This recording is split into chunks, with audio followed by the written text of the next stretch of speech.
Hi guys, if you're joining in live with me now, greetings and namaste.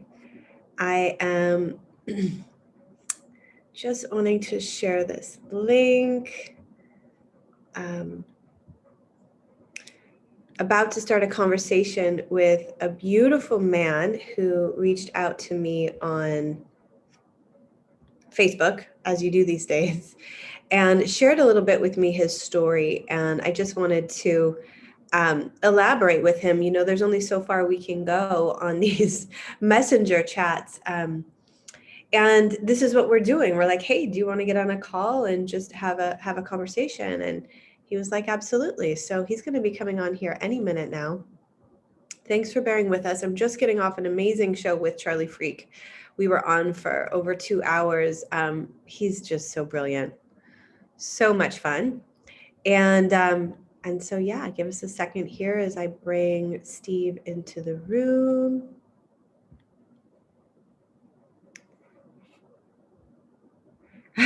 Susan, I'm not going to get off my iPod then. Well, you can't. I know. I forgot to even mention it in the last. I forgot to I forgot to mention it in my last video. I have the meeting ID. Can I just join in? Let's see.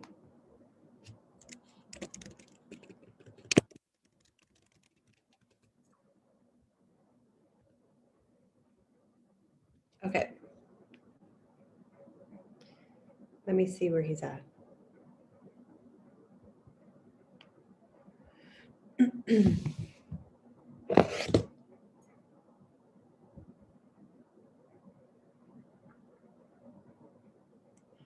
If I have the meeting ID, the passcode. Okay. Just give us a second, friends. Go pee, go get a juice or something. We'll be right here.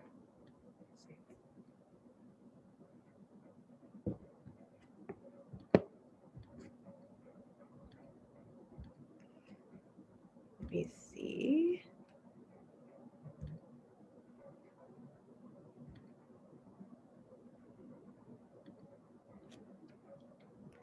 Okay.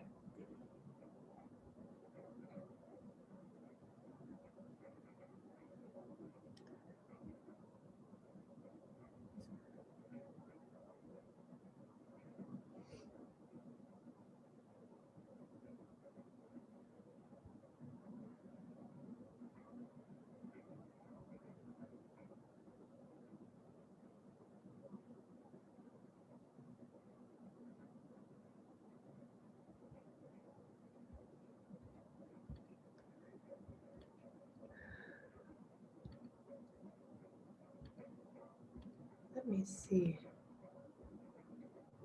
Hi, guys. Thank you for being here. Go get a banana. It's just taking us a second to figure out the Zoom link. But I'm super excited to have Steve with us today because he reached out to me and just had such a fun story.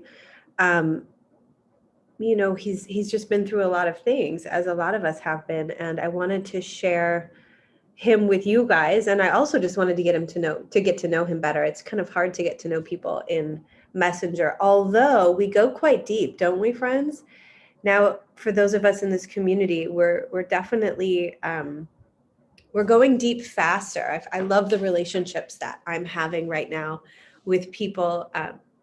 It feels like no one wants to talk about the weather. I mean, we're just going straight into it, and it's awesome. I wish we could pause these types of things. Let me see. I don't think we can.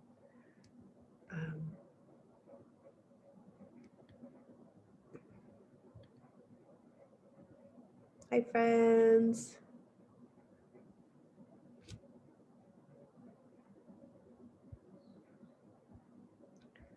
Let me see.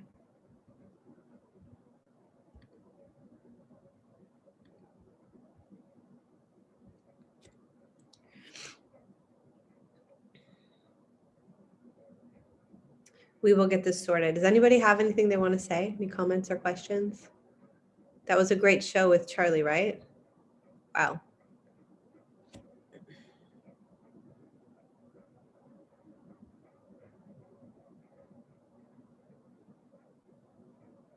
Oh, I think this is what he's looking for. Here we go.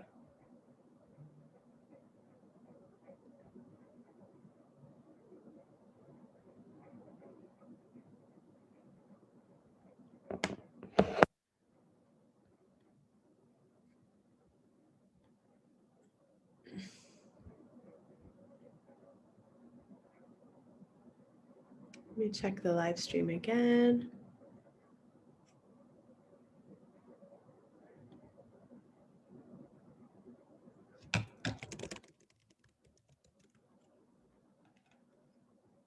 Someone's asking about my website. It's marierussel.com.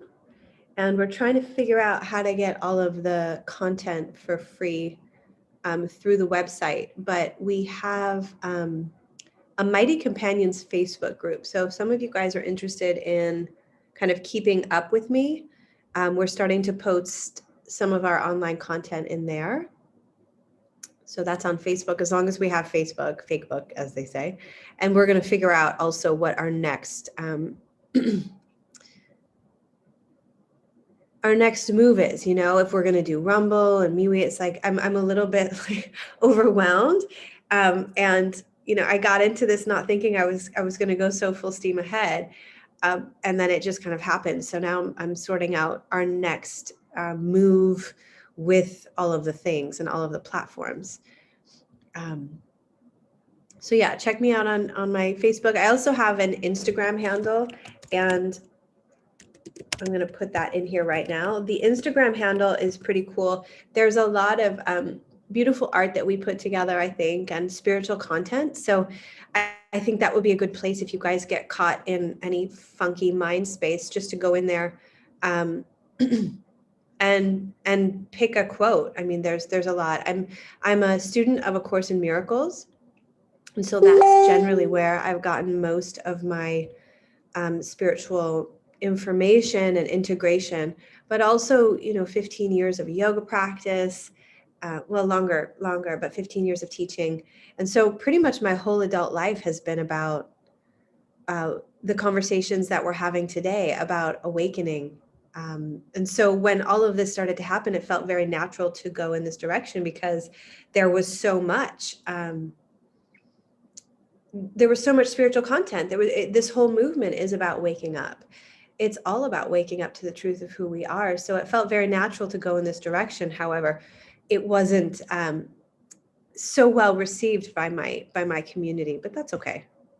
That's okay. I have a sense that it will all be known soon.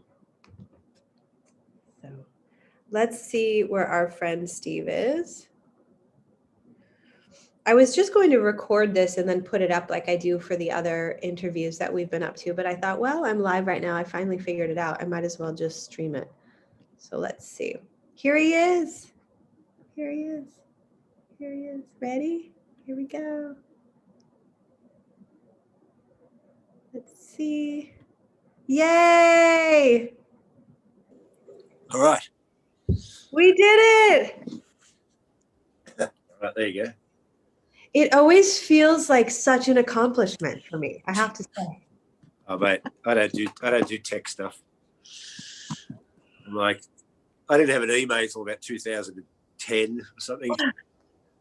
I only got it because I had management going, yeah, get Facebook and all that. I'm like, oh, really? Oh, yeah. Yeah, get a new phone. Why? I didn't need my phone to take photos. You know, I feel you. I got an Instagram page like a year ago or something, and in my industry, it was like kind of shunned upon to not have an Instagram page. But I finally did it, and then I pretty much just jumped out of the industry in and of itself, because it was like, I just can't even keep up with this. I don't even care. I was like, one day they're all going to wake up and go, what's it fucking doing? What was going on? I sent in emails with what? The washing machine? Why? I just talk to me broom and it turns the stereo on. Why didn't I just turn the stereo on myself? What? Why do I have to sit there watching people go, Google, kiss, I was made for loving you. Do you mean Janis Joplin? No. I don't know what's so difficult about putting a CD in. I don't know where this blew every. It's wearing me out. I can't deal with it anymore. When I knew things were going crazy, when we couldn't even flush our own toilets, when you would go play with all censored, I thought that was crazy. I was like, I can flush my own toilet. I don't need this. And then it would flush. You'd walk in and it would like blow up or something. It would be like all the water would come out. I don't know why anybody thought. Are they trapped in some kind of watching the Stetsons or whatever they were called when they were young? What was that show? The futuristic cartoon in the 60s. Do you remember that? Maybe I'm too old. So it's like there was some cartoon on in the 60s, 70s, like the future, and they're all in flying cars and they talk to everybody. Oh yeah, the Jetsons. The Jetsons. The Jetsons. Yeah. I remember them. Gosh. Yeah. So I'm like, do people really want? I've since it started, I'm like, can't you even like. When they started going, oh, look at this electronic thing to pay for your groceries. I'm like, when was pulling $20 out of a wallet and handing it to a bloke difficult? Where was this stressing you out? Go, this is too much now. No, dude. You know what's so funny is that there was a thread in one of the groups I'm in, and someone was talking about like ordering pizza in the future, and it's like, you dial the number and the person answers and you go, oh, is this Pizza Hut? And they go, oh, no, this is Google. And the person's like, oh, and Google says, well, and it's a machine, right? And it's saying, well, we bought Pizza Hut, whatever. And so they're like, okay, well, I'm going to order this. And the operator machine robot person says, no, you have high cholesterol. You should order the vegetarian pizza. And they go, well, how did you know that? I was like, well, we have your medical records for the last 15 years. And then you go, oh, and he goes, well, I don't want the vegetarian pizza. I already take cholesterol medication. He goes, well, actually, you didn't buy your cholesterol. You only bought 30 pills. And it's been, and it just kept going deeper and deeper. And I was like, whoa, like someone was going, if this is the future, count me out, But it could easily go into that place where people just find it normalized. If they're telling if they can't turn their own light switch off, if they're sitting there going, Google, turn the light down. Like, I watched a guy stand next to the light switch, talking to the room. I'm like, just turn the fucking switch off, mate. How are you a man? I don't. This is not helping women be attracted to you, is it? It's at this point in time. It took me 50 years to work out what chicks are like. I was an artist, dysfunctional maniac. But I always knew underneath. Come on, a bit of ruggedness. You can't be standing there in your mask, talking to your room, telling it to turn kiss on. I'm like, are the women lined up out the front? Oh, mate, this guy. I'm not into those shirtless blokes chopping wood anymore. I'm into this guy. Right? Right. Google. Play Kiss. What? Oh my God. You are my favorite new friend. Oh my God. I don't know how, because I've watched the shows you go on, obviously, you can get deep and serious, but there's got to be a funny side. So I don't know how rude I could go because I could go mental. But it's like, I was telling my friend the other day, like he lives in Sweden. They're supposed to be Vikings, but they've all been politically correct and beaten to death, right? They're all just walking around, male feminists in the snow, right? Yeah. and that's right. But my mate's Irish, right? And like I met him when he was young. He could fight before he learnt to fight, So, yeah, right. So now he's doubly dangerous, right? Yeah. But he's like, but he just, I'm teaching him spirituality because he's got in contact with me after 10 years and he listens. Like, he's a hardcore guy, but he listens. Like some people just, yeah.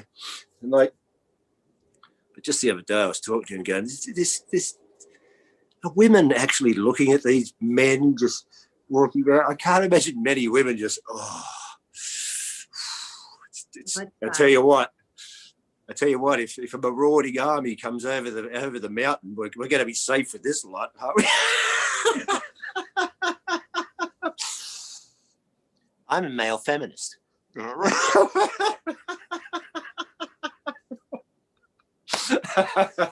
Oh God. It's gotten pretty funny.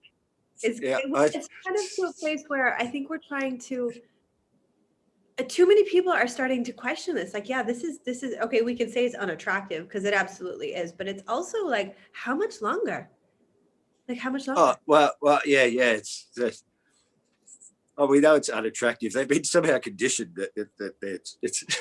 I did jokes years ago going, I know they've taught you women or told you somewhere that, or taught you men that women want some kind of sensitive, creative guy who can stare at the moon and write songs. Like, yeah, but no. Underneath, they want some half-violent bloke that can unblock a toilet. You understand? Right?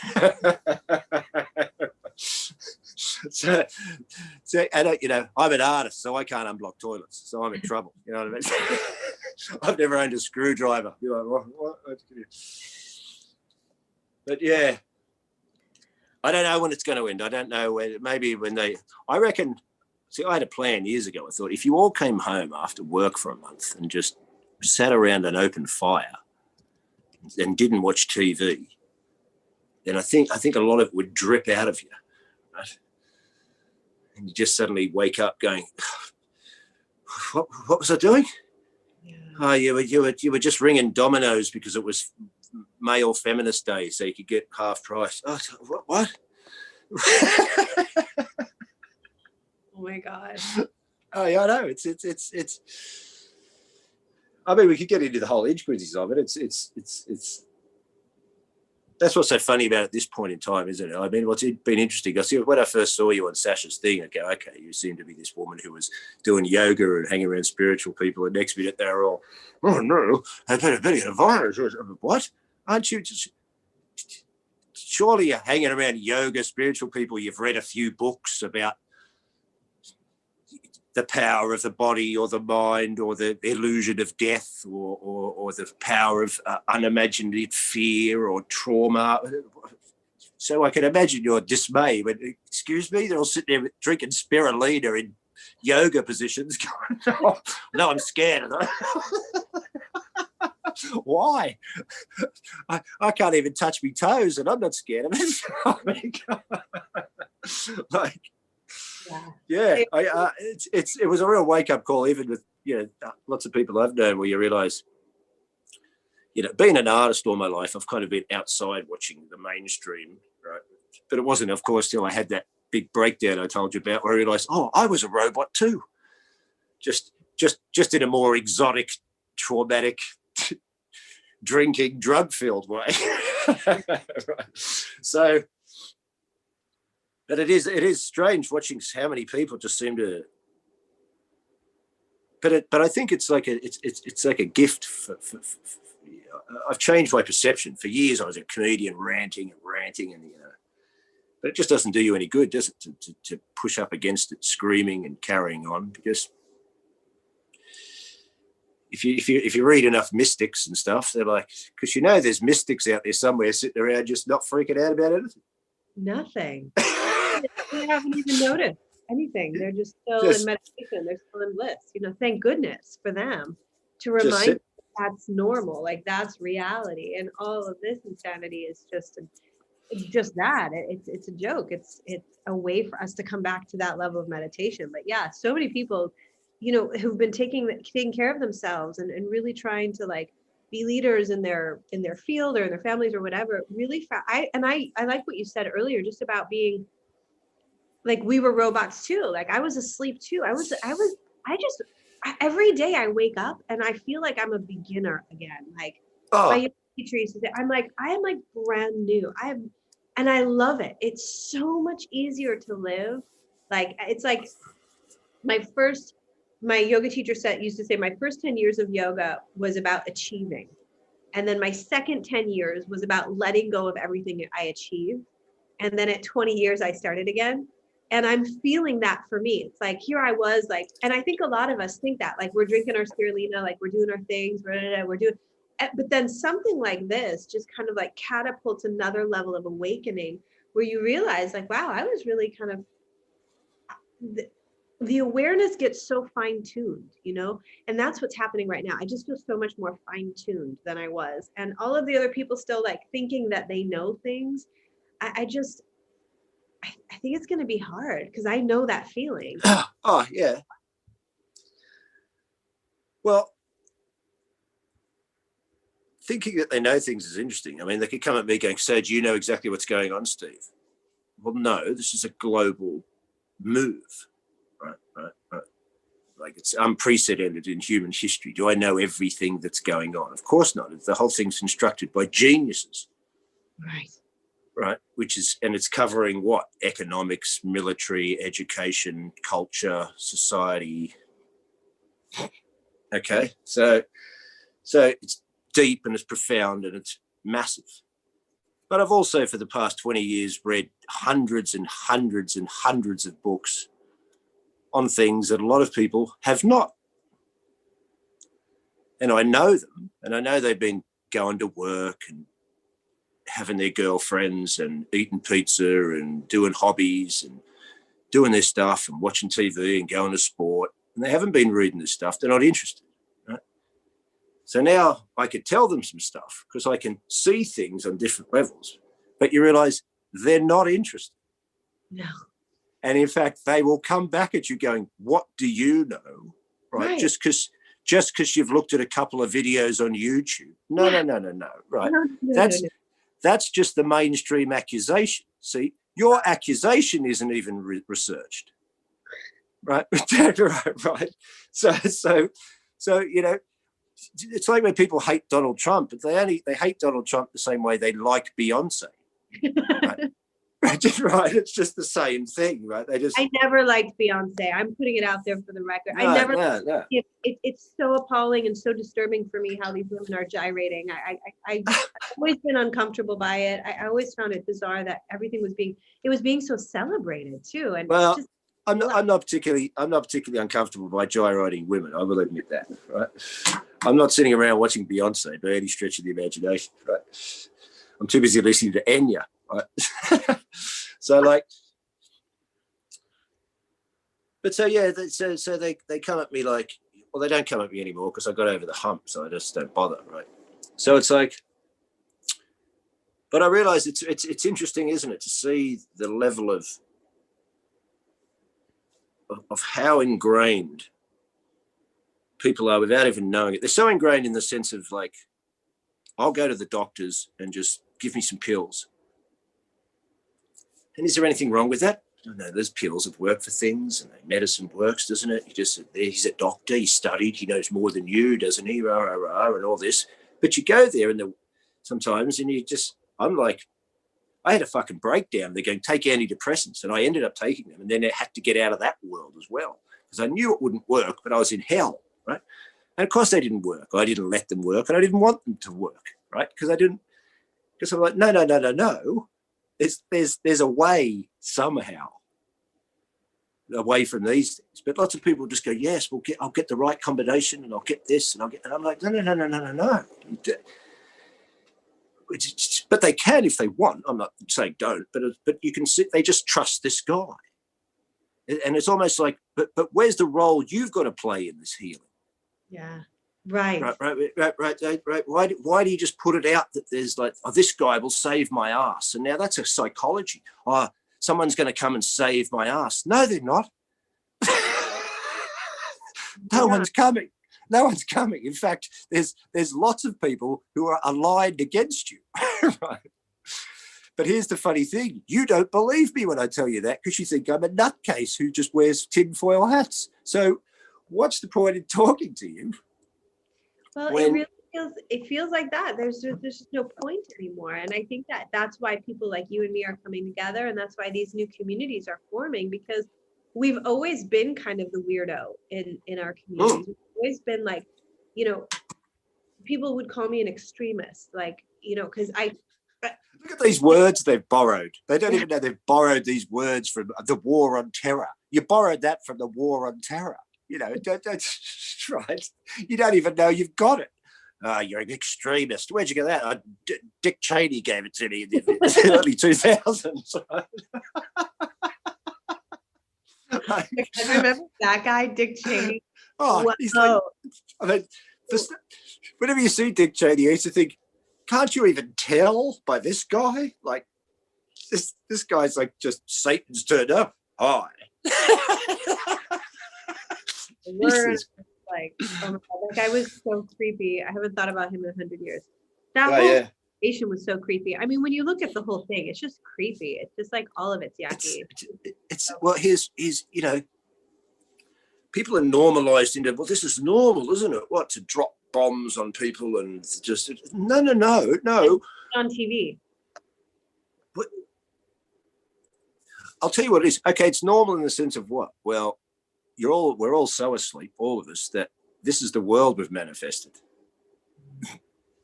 Here it is. Here's your world, right? So how are you going to fix this? By going on a fun run or putting on a big concert with rock stars or getting some...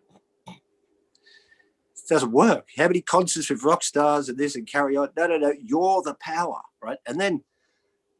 But then even when you tell these people who are asleep now that, don't you know your body is remarkable and you could do this and it's a microcosm of the universe and you can feed it this and think this and do this and this will make you, and you've got power and no one can do anything to you. Fuck off. They get upset about that. They get upset when you tell them they're powerful. I love that. Because so many people get alarmed by it. And I've been there too. Like, and I think that your approach, like, to laugh about that is really important, because we should laugh at that. Like, you say to somebody, you're so powerful. You're literally a walking miracle. You are the universe in physical form. It's incredible. And they tell you to go fuck off. And you're like, it's like, it doesn't make any sense. And maybe they don't say it with that language, but they say it with some other weird thing that's meant to be a jab, stealing language from Dick Cheney or whoever. And like, and then it just ends up being this really bizarre conversation where we're kind of left with our, like, a little bit. Well, they usually have a few strategies. There's the either shut down. There's the make a joke. There's the Jesus, calm down, Marie. You're going a bit paranoid. You don't have to look into it that deep. My brother's very funny. My brother's hardly done any research in the world, but just seems to be awake, right? So he's at work one day and he's looking at some stuff. One of the guys comes in, he goes, "What are you looking at?" He goes, "This." He goes, "Cam," he goes, "just relax, don't get so deep." And he went, "Oh, yeah, well, I could try that." Except he goes, "My parents are English, where yours are Australian, we're just kind of deeper."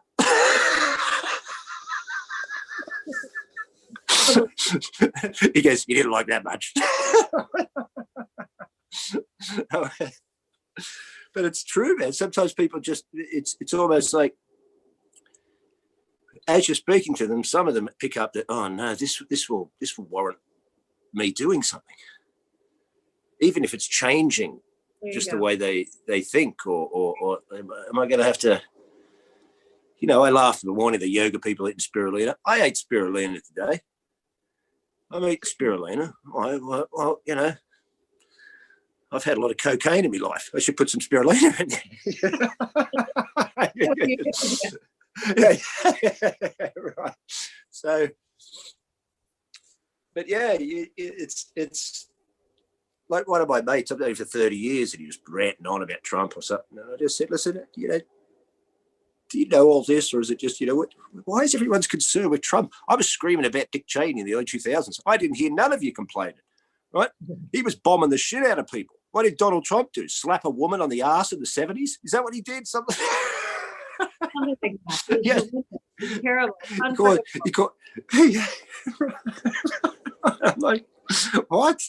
This guy's dropping fucking weapons out of missiles and planes, and this guy's just, he's sexist. Oh God, is he? It really shows how silly we've become, right? Like, just how you've got to laugh, because it's insanity. So here's what I've learned to get over the judging hump, that you realise if you listen to enough mystics, and even when you had that conversation with Sacha Stone, he's right on the ball with what he's talking about. You know what I mean? He's on the ball in the where you're going to sit. And every mystic I listen to says the same thing. They're saying the same thing. Where are you going to sit? What are you going to do? Put more fear and worry and hate and whatnot into the thing? Are you going to just stare? It's all you. You can actually, as you get triggered by these people, you can realize, oh, here's the gift. Why? Because it's showing up in me. You know, and also they have the right to exist because it's creation. And then they are your brothers and sisters. So will you become the enemy of them? Because they will become the enemy of you. No worries. If their ego is out of control, mate, without getting too scary, they'll clap and cheer as you get marched off to die. That's how powerful and full on the ego can get. You know, yeah. It's self-destructive and it's self-protective. You know, it doesn't want to die, does it? Because it lives in the fear of death. So that's we can laugh at it, but it also could be very dangerous. That's the part where you get like, you know, that's why you're trying to tell these people, stop falling for all this stuff. Because I know you could all, I know where you can go. You'll be standing in a room asking it to turn the lights down. That's where you can go. Women have nothing, no men to choose from, but male feminists with masks. It can all go weird.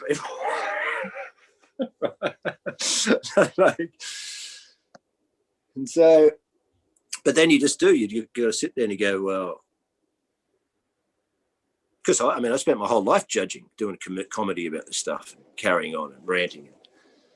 But you do just go, well, I just got to go shamanic. Yeah. And almost, I think, you know, without being too what could happen,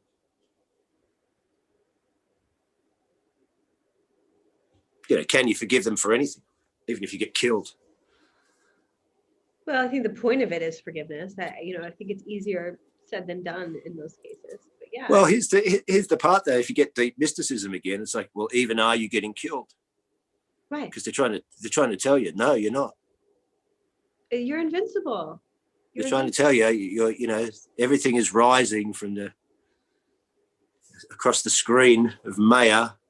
See, it's all in paradox, isn't it? Because it's like, okay, the world is an illusion, but it's also creation and is sacred. It's sacred. Yeah. Right. So if you just tell someone the world is an illusion, nothing's really happening, it's all unreal. You could fall into nihilism, and you know, if you didn't want to take on board that no, this is, you can't use your normal conscious mind thinking to sit with this. Right. I think you have to understand there's great paradox here. What? Well, there's the unmanifest and the manifest happening simultaneously, isn't it? Beautiful. Which this mind can't fathom. Yeah. So don't try and use it to fathom that. Right. It's a waste of time. So then you do, yeah. You try and stay. I try and stay.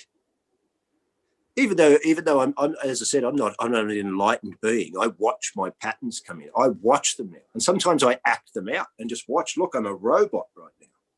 Right. But you can see it now. Doesn't always mean, but you know, if I had a great teacher master here, then he could slap it out of my hand in 1 second and go, well, fucking stop it now. Unfortunately, I need some Japanese guy on a mountaintop in a hut. Bang! Wake up to yourself. Oh, okay, sorry. Well, I think it's really important, though. I mean, wake up to yourself. And, you know, you said something earlier about, like, you know, the world is an illusion and you can get caught up in that, and that can be kind of disturbing. But I think that it just reminded me, and it's probably because I just watched, did you see the 107 movie, The Perfect Day? Have you seen that yet? I'm going to send it to you here in Messenger. It's really good. But anyway, there was a clip from the Martin Luther King speech that we've all seen 100 times. But every time I see it, I do feel like my heart kind of expanded. He was talking about how he's already seen the promised land. Yeah. And like, that's such a powerful thing. And I think that's why those of us that are, you know, at least seeking spiritual experiences and out-of-body experiences and connecting with shamanism and connecting with, you know, God, the sacred element of life, we do that. Thank you. We do that because it gives us glimpses into the promised land. where there is only love, where the reality of love, of heaven on earth, or whatever you want to call it, bliss, joy, peace, freedom from all of this Maya, all of this insanity exists. And once you have those experiences, then people, plant medicine too. I mean, I've had lots of experiences, and no one can take that from you. And so no matter what anybody says or tries to intellectualize, it might hurt the ego part of us that wants to be liked and wants to be, appreciated and honored and respected and all of that. But at the end of the day, it's like, I've already seen the promised land, and that's where I'm going. And that's where I spend most of my time in time. In time, I'm spending most of my time there. So I'm good. That's funny. That's a great way to put it. That's how I sort of put it a few weeks ago. I thought, what's the point of life? Well, I think it's to become timeless in time. Yes, beautiful. And so, absolutely. Because time's already the illusion. Yes. So I used to do this joke about how time doesn't exist, and people go, "What do you mean it doesn't exist?" I go, "Well, do animals wear watches?" No, they don't. Right? But they're here next to you, aren't they? I used to be jealous of cows. I used to see cows. I used to live in Northern California, and we'd drive down to San Francisco, and it'd be like driving down, Northern California. It's just, it's beautiful, right? And getting close to the bridge, and there's a bunch of cows, and they're just eating the grass and doing their thing. And I'm like trying to, get to the city and enjoy the ride at the same time, and all of the things that I had to do and all that. I'd look over at the cows and be like, these guys are so present. Like they're chilled. I mean, not all cows have that experience. We don't need to go into it. But the ones that I'm speaking to were beautiful and brilliant. And I used to think, God, animals they're free. They're free. And we are too. We just don't think. That was the punchline to the joke, actually. Okay, that's why all the animals are in the woods looking at us going, "What's wrong with that bloke? He thinks he's late."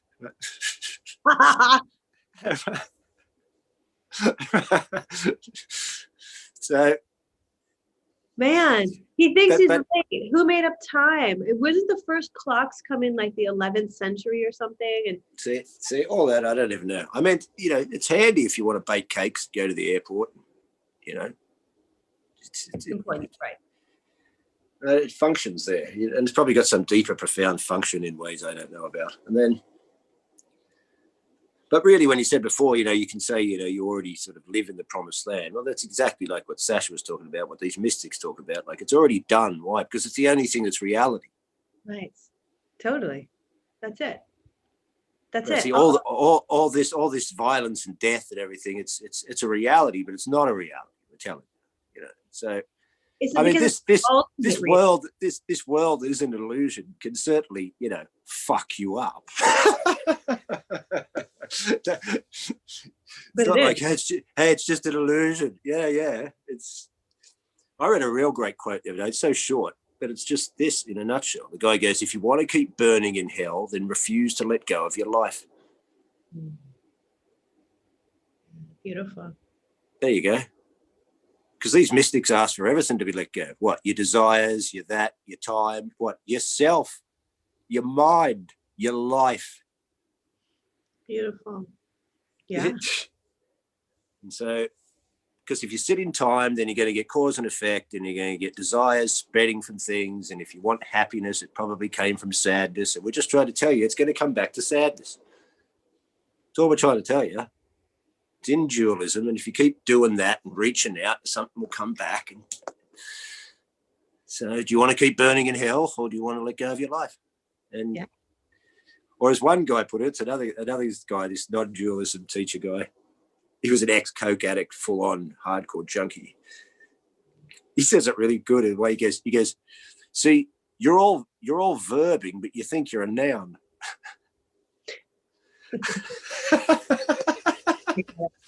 Yeah, right. Nice. Everything's actually just moving. Yeah.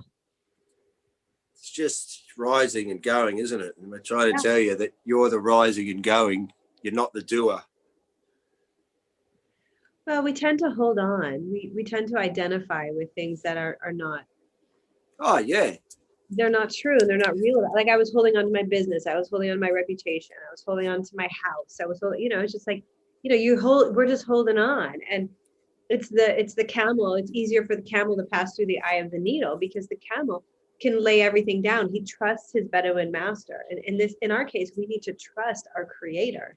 Ultimately, our ultimate creator, 100%. I mean, I could even see this just on a societal level when I was young, right? Because I made heavy metal bands in the early 80s in Australia. And nothing's going to happen for you. I had to ride overseas and do all this tape trading and stuff. It was an underground world. Because you're in Australia, it's not America or Europe. Nothing's going to happen. If you wrote it down, the chances of this succeeding, an extreme death metal band in 1982 in Australia, where there's no scene, there's no records, companies or gigs, or is this going to work? If you looked at it on paper, you go, of course it isn't. But did I not do it? No, of course I didn't. I did it. Right? Because it means more than what? You want me to get a job in a factory, but you think this is safety and security? But it's not safety and security. It's just a job in a factory. The factory could go, you might be there for 40 years, or they give me a big bunch of money. Well, they might just burn down and have no money. Right. Right. It's just an illusion, right? So I always had this, I'm just going to do it. Right. You know, I moved to Europe when I was 33 with $500 and 2 phone numbers ago. I'll do comedy, right? 33, I better start earning some money. 20 years in bands, I got $4.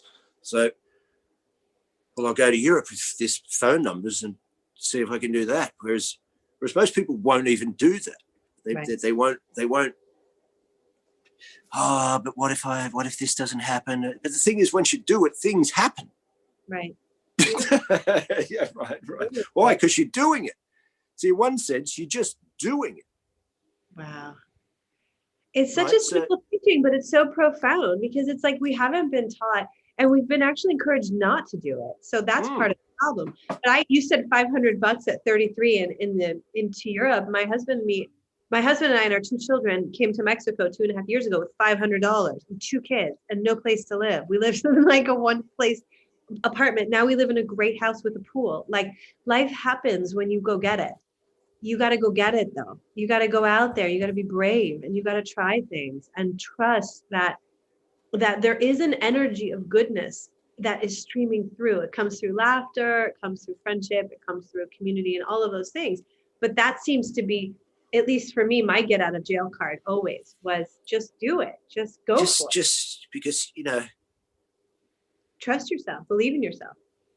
I mean, I was so, dysfunctional really that I just couldn't.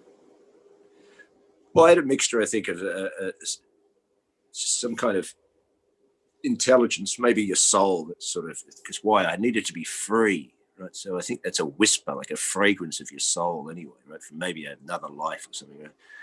And there was also the illusion of what? You want 8 hours of my day every day for 5 days for $120 to, no, I live in a universe. This can't be it, right? I mean, that's what's so great. The early heavy metal punk scene is all that. It's like, what? That's why I find all these young PC kids going, oh, you're a bunch of racists. Mate, we were already sorting this out in those scenes. Believe me, right? Underground punk scenes was, we don't give a fuck. Come in. No one gives a fuck. Everyone just, you're gay, you're mental, you got a mohawk, you got long hair and leathers and spikes. Come in. No one gives a shit. Right? And there you got all these people going, these poor young people, I give them a bit of grace because they've been through the propaganda ringer, you know what I mean? But they've made them run around thinking like they're the first people to come to the idea that, sometimes people can be horrible to one another.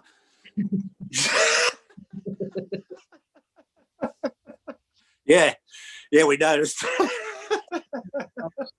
The majority of them, actually.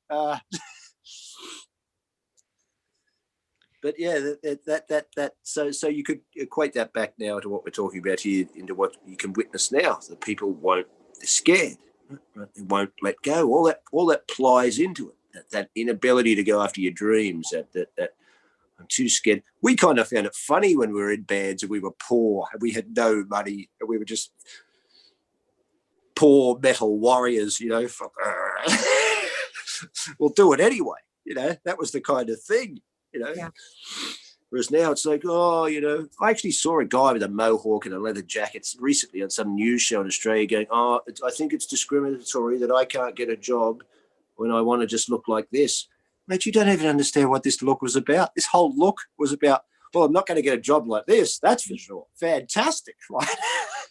Wow, that's an interesting, yeah. So they've turned it around completely into the, now you're begging, why won't the government pay me to be in my underground death metal band? Well, the funny thing is, if you move to Sweden, they probably will.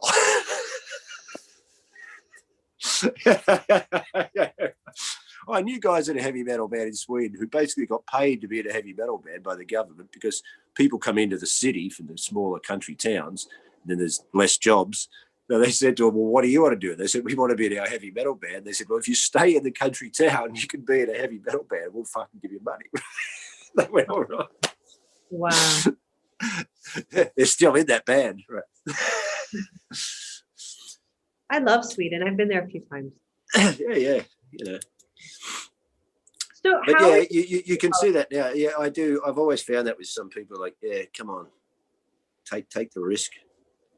Yeah. Just do it yourself. It's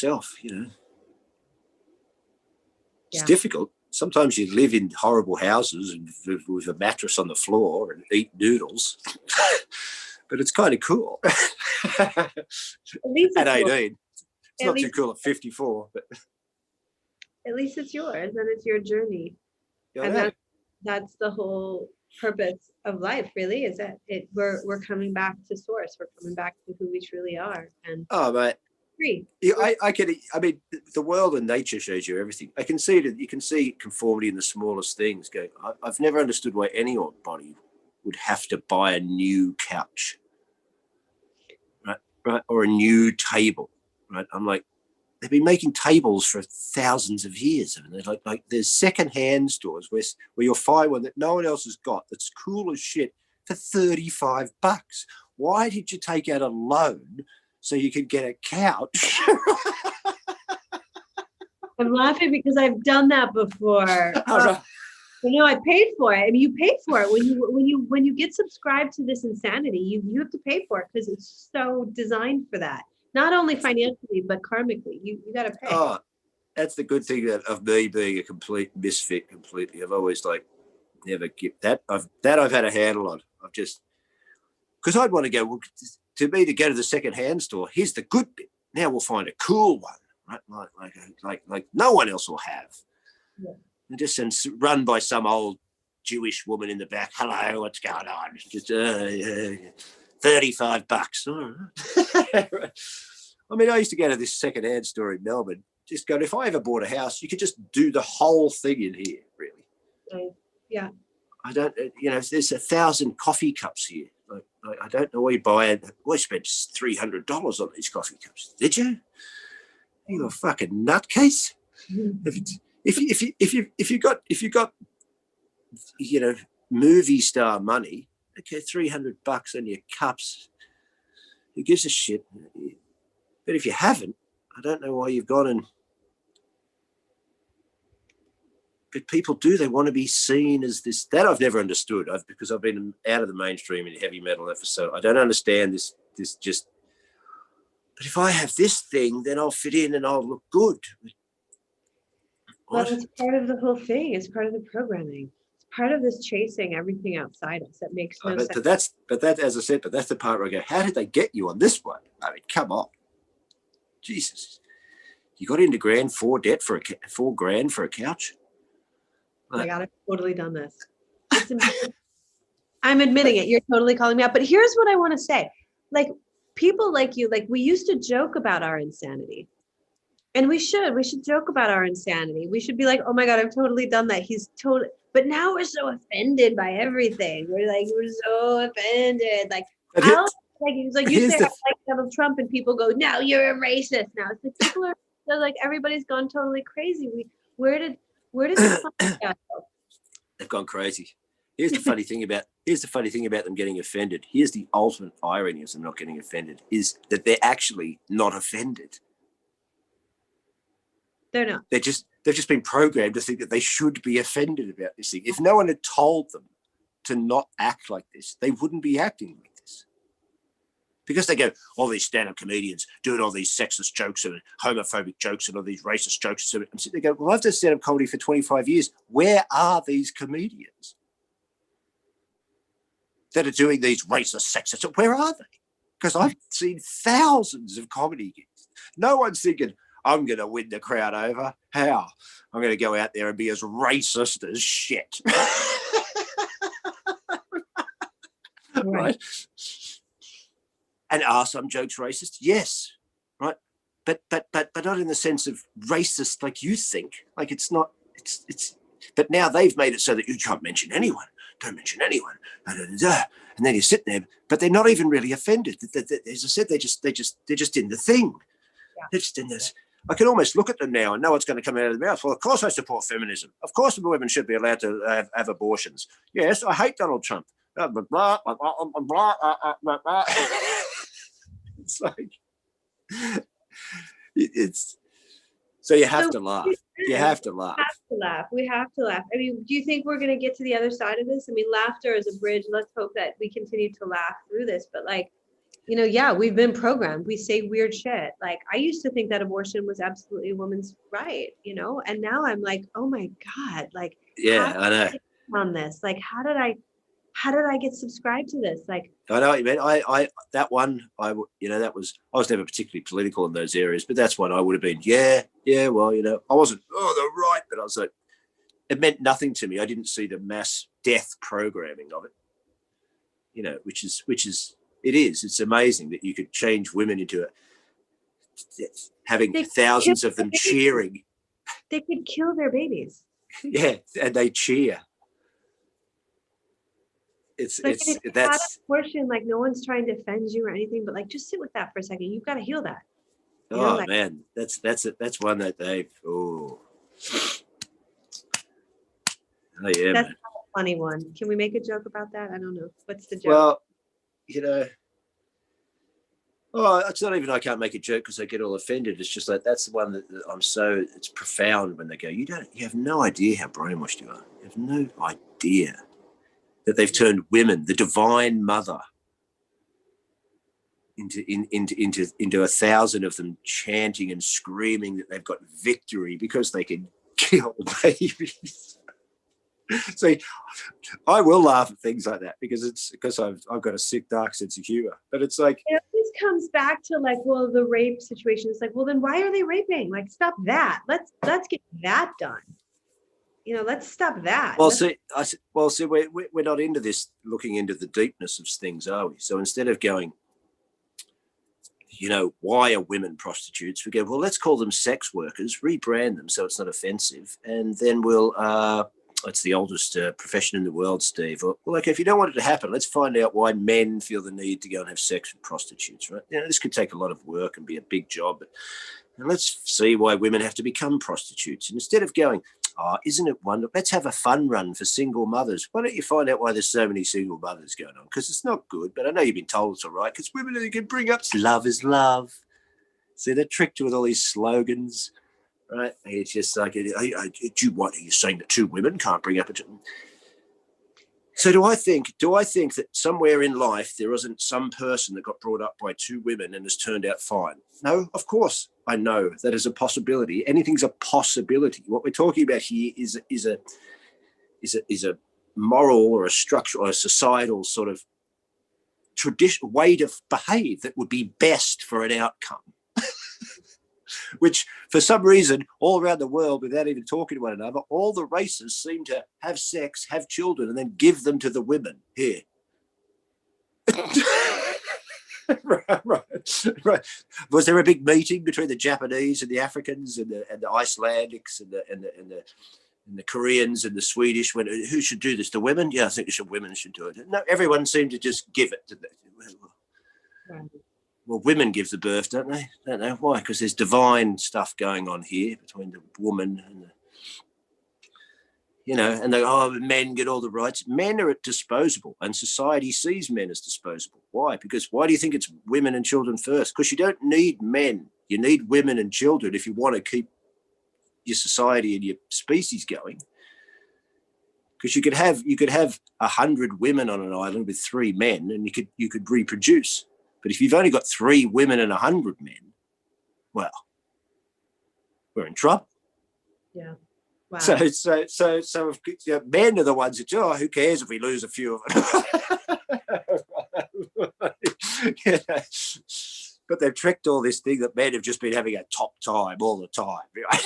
Like we're in on the game with the cabal. Yeah, these women. Now, do I think that the world's not dominated by a kind of patriarchal sort of thing? Yeah, I do, in a deep metaphysical sense. You know, has it come about purely through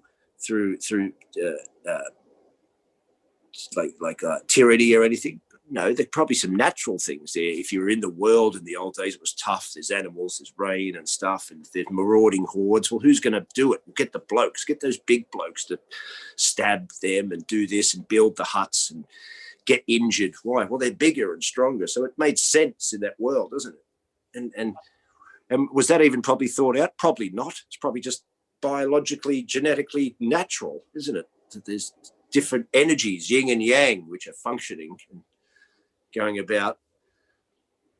Do I think that it became kind of tipped towards a patriarchy world? Yeah, I do, with the church. Yeah. And, you know, like apparently I'm reading, like, you know, in the church that the woman is revered in shamanism because she's the unconscious. Right. For my armchair understanding of shamanism. Yeah. In the sense of that the shaman understands that to travel to the underworld, because the woman represents the subconscious, where the male represents the conscious. So that's why it's outward action, doing, objects. But the woman is the subconscious, so she's depth, intuition, emotion, and that takes you to the underworld that the shaman has to know how to traverse. The feminine energy, the unconscious. Mm. So when the church comes in, they go things like, well, let's get rid of that. And how about, instead of these rituals, which are actually the blood and everything, which is menstrual blood? Why? Because it's the shamanistic power of the woman and the unconscious. We'll change that to Jesus' blood. Wow. And this wafer can just be his body. It's not, because this would be the masculine representation, and the feminine is the menstrual blood. But we'll just change that. And it's a man sky god. Just worship out there. Don't go in. It's all out there. It's all masculine. Wow. Right. So, yeah, I'll stand behind you, feminists, on that. But I'm not going to stand behind you in a screen. Oh, white men are horrible. Well, sweetheart, for starters, put your pants on and don't write slut on your chest. All right? Go and do that. Clean yourself up. Then we can have a chat. Yeah. There's so much. My goodness. There's just so there's stuff going on everywhere. Tell us the joke that you told, that you said Charlie Freak, that got him to move to Mexico. What joke was that? Do you remember? It had something to do with, when I used to go. He said, she'll go, why do we have to work 5 days on, 2 days off, 5 days on, 2 days off, 5 days on?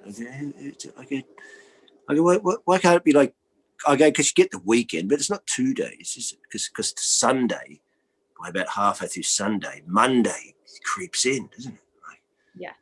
It starts to weigh down. Like, right? So I go, why don't they just be 2 days on, 5 days off? I love that. I go, even I'd do that. Right. Chip in, it's fair is fair. Right? Okay. And what's better than that? As soon as you have your first date, what's tomorrow? Last fucking day, mate. Right. It's sorted, right? And then I had this bit going, and then everyone can have a job. Right? If there's too many people, not enough work, 2 days, we all chip in, right? Do 2 days. I like it. And then I had this, and then the bit was sort of going, but, you know, why do you have to work? I go, because you're a slave, right? You have to. I go, you think they gave up slavery? They didn't. They just sat around and they went, oh, look, so we've got to feed these people and we've got to look after them if they get sick and we've got to give them somewhere to sleep. Why don't we just tell them to fuck off, right? And tell them that they're free? And then we went, all right, everybody, you're free to go. We went, but we'll see you back here at 7 o'clock Monday morning. Right? I go, they do that so you can't evolve, because you can't sit down and evolve. I go, when really you should be going, have you got a pub? Yeah. Have you got a toilet? Yeah. Have you got a house? Yeah. Well, sit down and fucking evolve, right? And that's the part where Charlie said, he went, yeah, fuck this. I didn't even know him. I didn't even know him till I met him through the internet. He told me. That's awesome. That's so awesome. But it's true. And, you know, Charlie too, for me, like, has been a lifesaver, because I'm learning how to do this. I'm learning how to not work.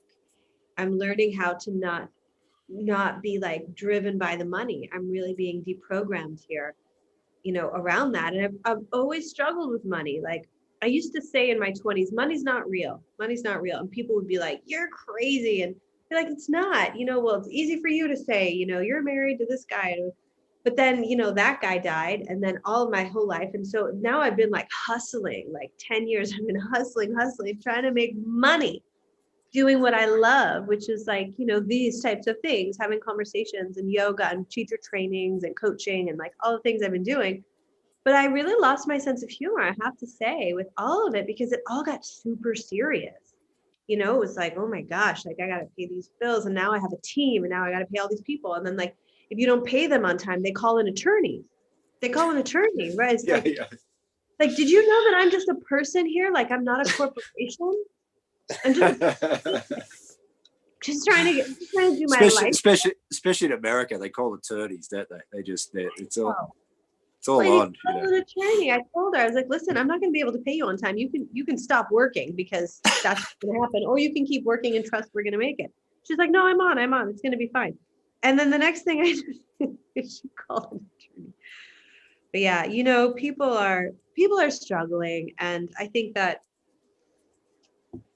the best we can do is just keep up with the spiritual practices, and keep up with the humor, and keep up with keeping things light, not so serious. More play, wouldn't you say? More play. Yeah. You know, you've got to laugh at yourself, and also. But it's see, I'm like this. When I say laugh at it, I'm also deadly serious as well. I kind of know that too. I can kind of sense that. Like if I want to tell people about this stuff and they start laughing or making jokes, I'm like, oh, don't worry about it. You know, I'm not, because also I'm a grown man, so sometimes you just need to talk properly, not have to giggle, but also you've got to be able to piss yourself laughing at absolute travesty. You know? So we have someone asking, I don't know if you know that we've been streaming, but hold on, let's see. There's a couple people here saying a few things. Are you still with me? Yeah. Okay, hold on one second. He's saying, hey Marie, when are we getting together and building the Garden of Eden?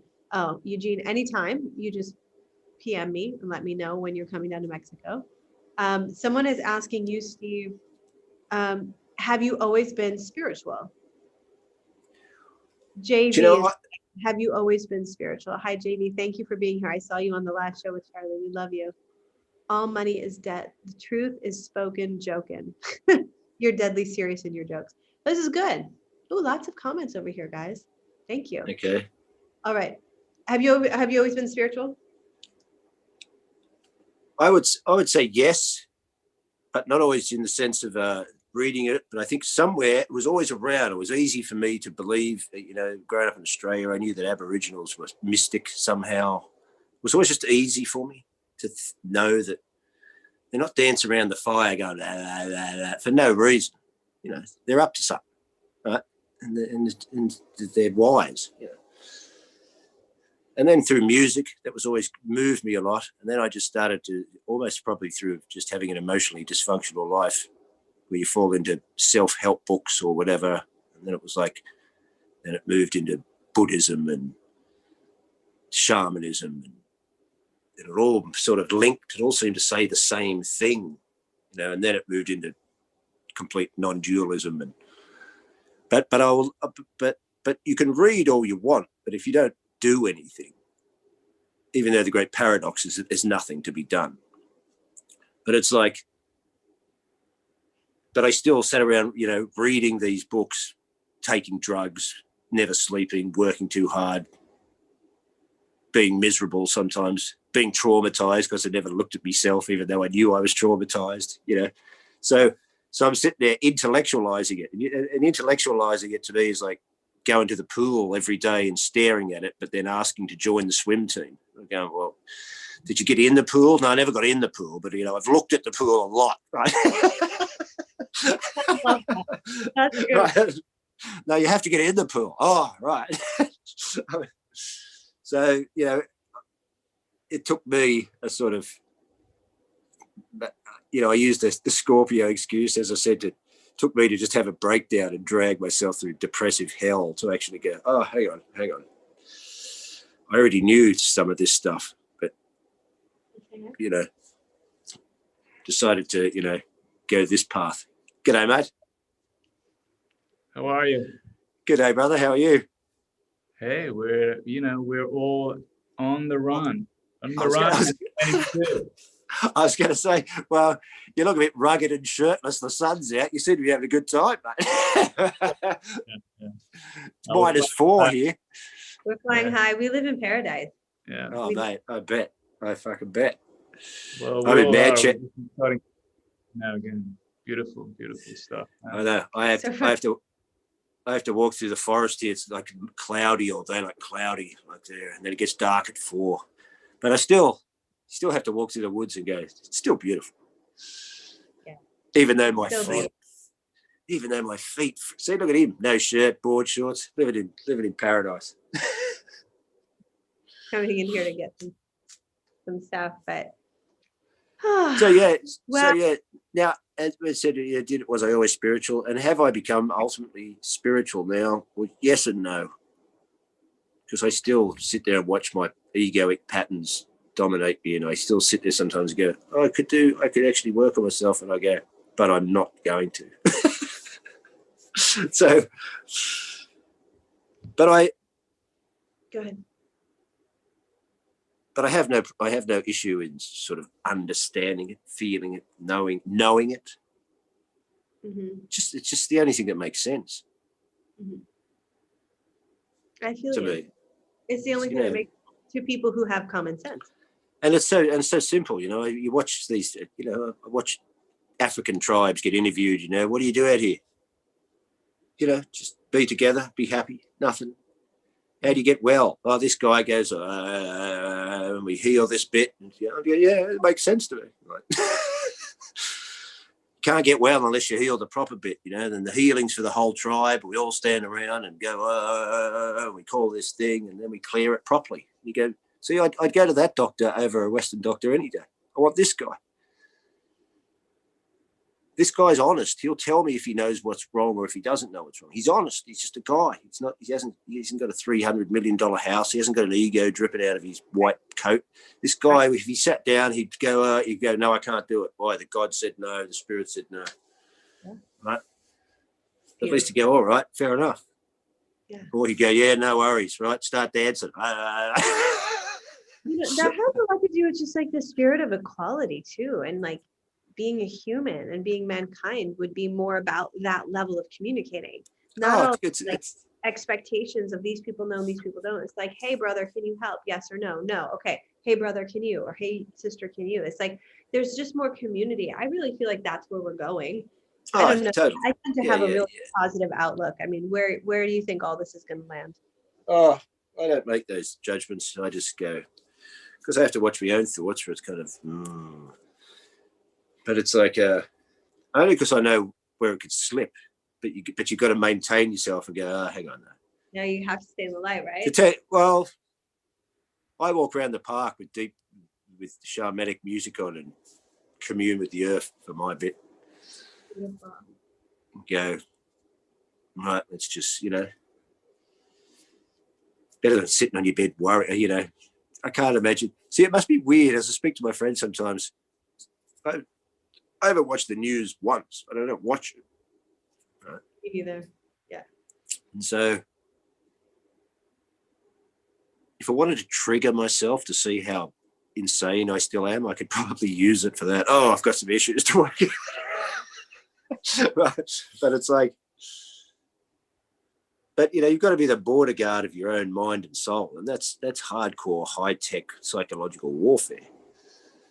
It's designed, and even if you're conscious watching it, it's still designed in ways that maybe get in your subconscious in ways you don't know about.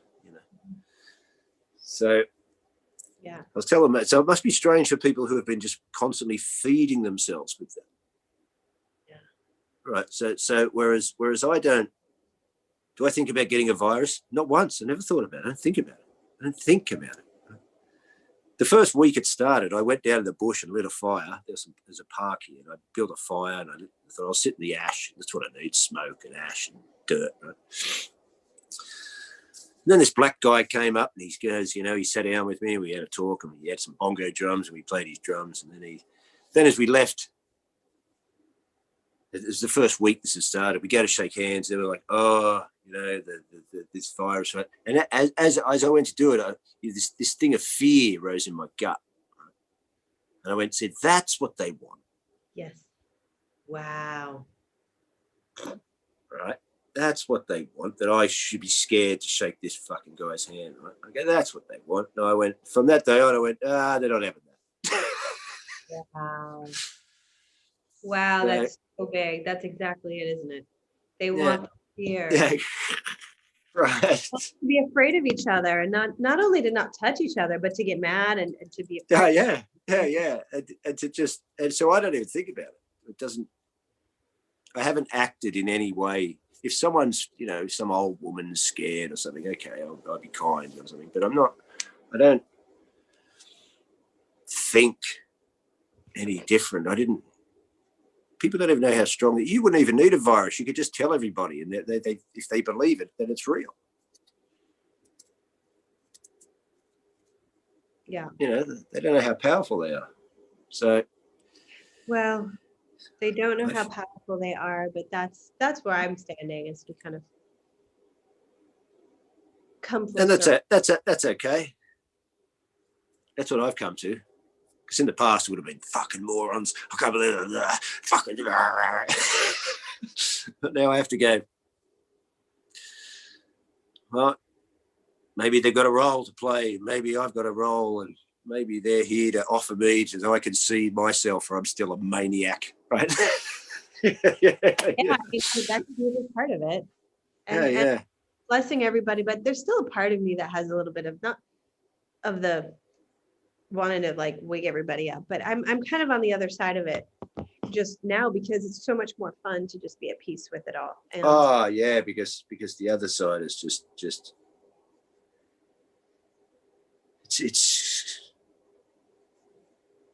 it's just nothing's going to happen there. Nothing's going to happen except you just go. It's like sometimes if you're doing comedy, you have a bad audience. Sometimes you can just feel the joke go out. And it goes like all of it. Like nothing's going to happen here. Right? This is whereas other nights the whole thing's like this ocean. Just that's what a good gig is. Music, anything, right? So that's what's so weird about comedy. You can go out there, the same jokes, the same to some people, and and I can tell sometimes, even before you go on stage, just there's no psychic buzz. Like some people just aren't.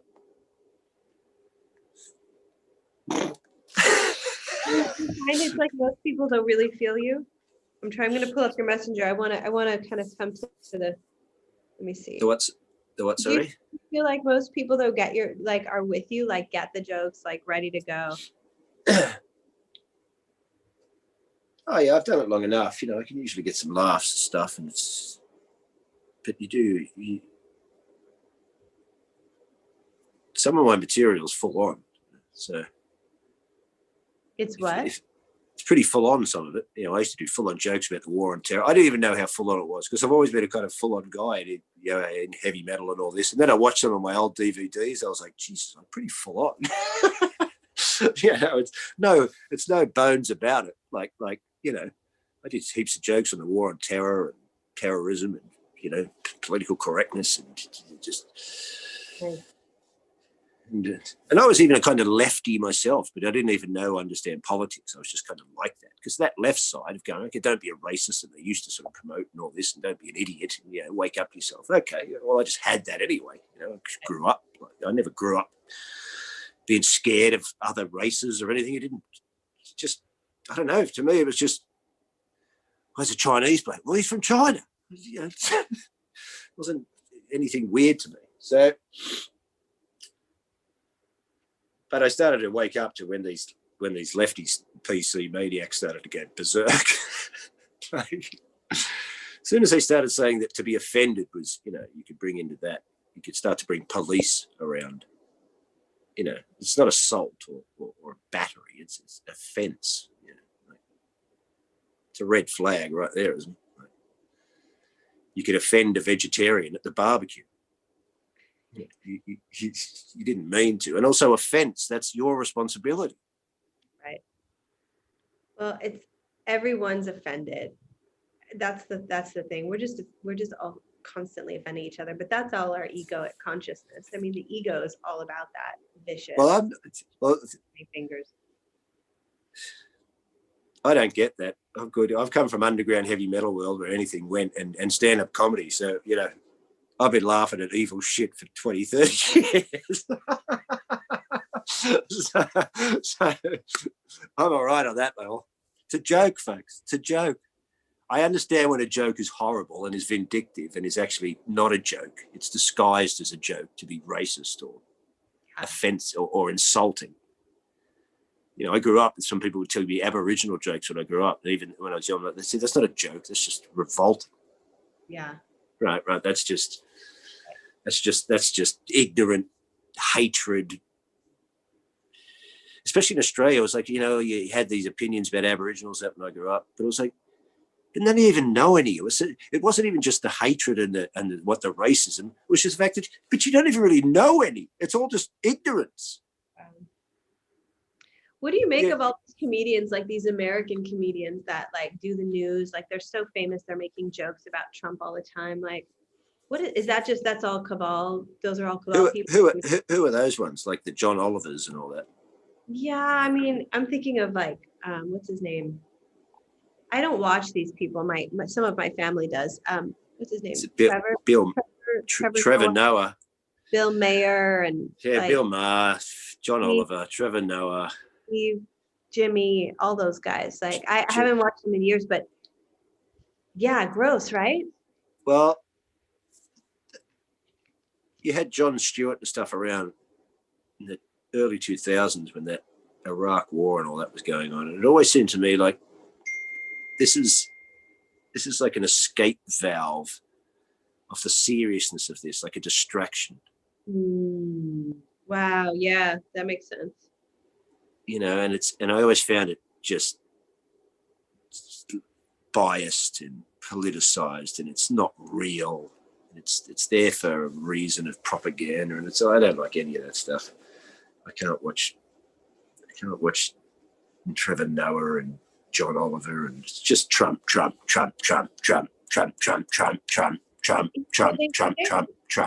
don't get in that.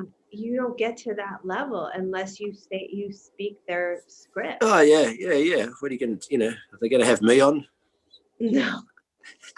Well, I will, and the new level. You know, the new people will, and you know, we will, and it's, you know, it's like Colleen said to me not a long time ago, but in the beginning of this, at least my enrollment in it, and she was like, "It's our turn to shine."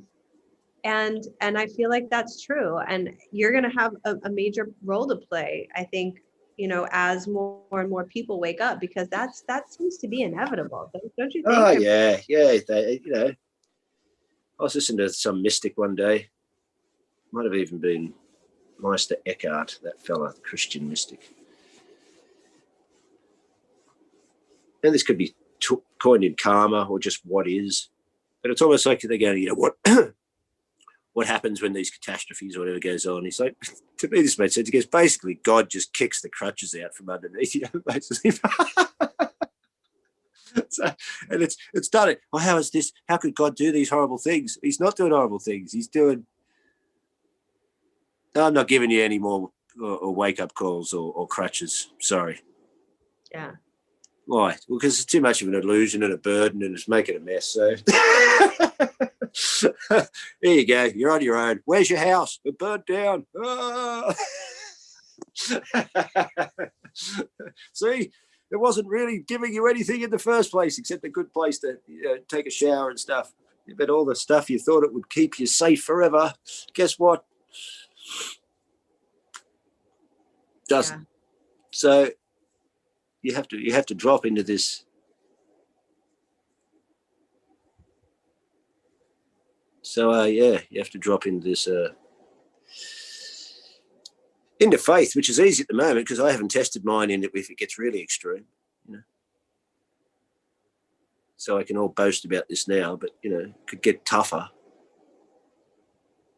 So, but you may as well start now. Are you there? We had a little bit of a pause here. Oh, right, okay. Are you there?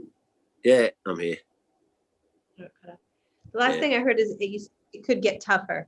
Yeah, I thought, I can sit here and go on about having faith and staying steadfast in this kind of space, but it's always the bigger challenge if things get harder and tougher and, if they want to. Yeah, but it's like you said earlier in the show. I mean, you said it yourself earlier. It's like you got to do something about it. If it gets to that point where, it's like we all have these moments of just like you talked about, your anxiety or just like I've hit rock bottom before. I mean, but you pick yourself up and even if it gets worse, it gets better somehow because you become more empowered to make a change. Oh, yeah. But also, I mean, like if circumstances get real tough, like dangerously tough, life-threateningly tough, like violently. Yeah. Do you, that's when the real, So I guess what you want to do is work now while it's, let go of your life. That's going to be the title of the show. Let go of your life. Yeah. No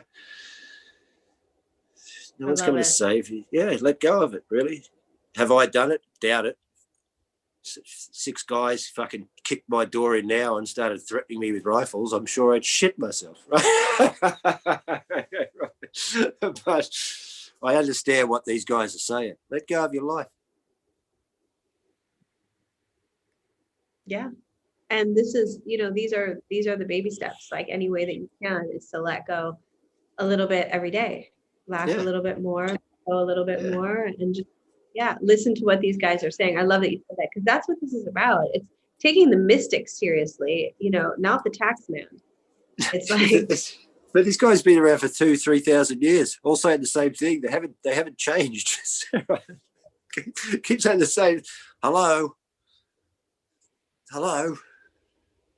See, it's like I was talking to my buddy the other day, and people go, see, now it can even be someone can turn up to go, it's offensive to tell overweight people it's better to not be overweight. And you go, okay, no, it's probably better not to be fat. But I also know that there is some fat people who are just kind of healthy being fat. Do you know what I mean?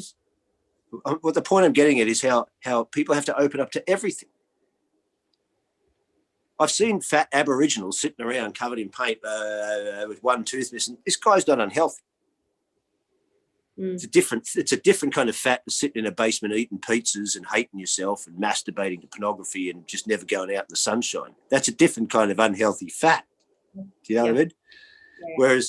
Whereas, so even then, start to make your mind go, don't believe anything, right? Just find what is good for you in that sense. What's working for you? It's not good for me to be fat and not have this and not eat and just eat frozen chips, and it's not going to work for me, right? But I also understand that you can bless the frozen chips and send them love and maybe make them a bit better for you. You know what I mean? So there's another part, I think. Just let your mind understand, don't grab onto things and think it's the way. Yeah. Yeah. There is no way. So it's a big paradox, which is great. Tell us where people can find you, and like what are your last words? Not They can last find words. I gotta go get so I'm going to get my kiddos. So tell me. Yeah. Oh, well, they can find me in this goddamn room in my friend's house in Manchester. But comedy-wise, you can just look it up on the internet. I've got a YouTube channel and stuff. It's not always kept up to date. Right. But if you've never seen it, there's tons of it on there and some music and stuff. But really, I'm sitting there waiting, going, hey, what am I going to, I came here to do comedy. There's no comedy anymore. But as I said, I'm really not upset in the sense it would be better because I'm going to run out of cash eventually. But even that, I'm like, got to keep it going. And so you just let it go. Oh, you can never do comedy again. Okay. Who said that? No. Well, I don't know. But see, I've already come to I don't sit there going, oh, I wish a world where I can do comedy. I just go, well, if it goes, it goes. Yeah. That would be not a good world if they finally banned something like that, right? But the part of holding on to it as if it's part of me that I can't never go. No. We could do something like a full show, or maybe you could do like a whole sketch or something at some point. And I won't interrupt you. Or like you could put on a show. Do you do shows online on YouTube? No, I haven't really. No, I haven't done it because there was a part of me going, I think that's what they want us to live in, this internet world. So there's a part of me going, when they go, do you want to do this comedy gig? I'm going, no, because I don't want to manifest what they want. I don't want to play a part in matter because that's what they want. You'll all think it's innovation by doing these new things on the internet, but I think they want you on the internet, right? It depends on how you hold it. So yeah, that could be true, but it could also be like, if it's your intention to serve and to there is a difference. Yeah, there's that one. Yeah, then do that. I love that. I think you have so much to share. It was so much fun being with you. But let's stay in touch in Messenger, and I want you to please think about that, doing like a live show or something on YouTube, and that could be kind of fun. And I would share it in my platforms, and we could see what happened. And anyway, we'll talk more about it in Messenger. But I just really loved being with you, and I really appreciate it. No worries. My heart feels happy. I'm going to go to kids, and they're going to have a good mama this afternoon. No worries. All right. It was good talking to you. I love it. Thank you so much. So much. So fun to talk with you too. And we're in touch. I love you so much. Thank you. All right, darling. No worries. Have a great day. All right. You too.